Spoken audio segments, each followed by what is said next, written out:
How would you assess the intercultural competence of your workplace? How is your workplace impacted by cultural diversity? The current Intercultural Development Inventory, or IDI, developed by Dr. Mitchell Hammer, answers these types of questions as it measures 5 core mindsets and associated behaviors of intercultural competence. The Intercultural Development Continuum describes these mindsets from monocultural to intercultural, each mindset generating very different approaches for engaging diversity and creating an inclusive environment.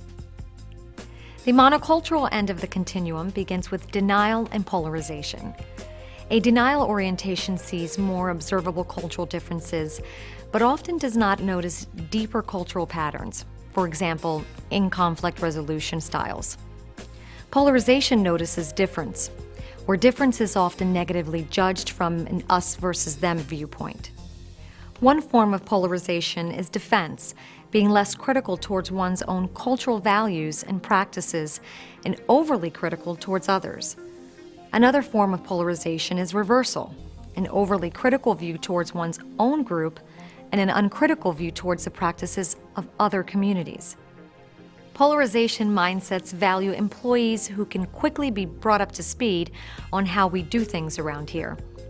Denial and polarization mindsets produce an assimilationist approach to talent staffing, where diverse talent is expected to fit into the workplace, largely defined by the dominant cultural group. In the workplace, assimilation can take the form of sink or swim for new hires. Leaders with this mindset typically assume new hires can figure out how things are done in the organization, just like they did.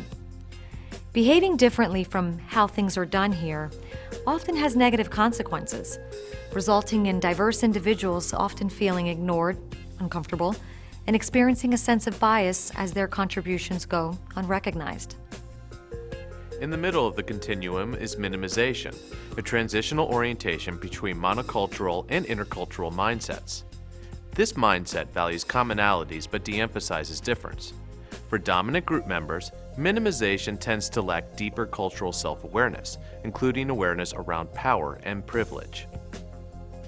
For non-dominant group members, minimization is often a strategy to adjust to the dominant culture's values and practices. For example, a go-along to get along strategy.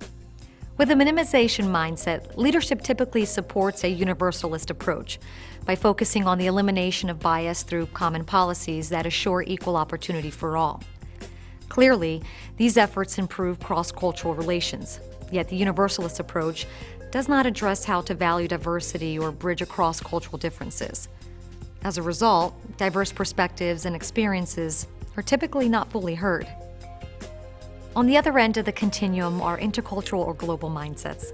Acceptance understands and appreciates culturally diverse perspectives and behavior, while adaptation is responsive and adaptive to difference. These mindsets create a cultural bridge model in organizations and educational institutions. In this approach, cultural differences are integrated into the organization's DNA. Domestic and international diversity are seen as resources for multicultural team effectiveness, and cultural competence applies to everyone. The Cultural Bridge approach supports diversity and inclusion goals with its focus on intercultural competence building and mutual adaptation. The result is diversity feels understood, valued, and engaged in the mission and life of the organization or educational institution. The IDI, measuring and tracking the progress of intercultural competence along the intercultural development continuum. For additional information, visit our website or contact us.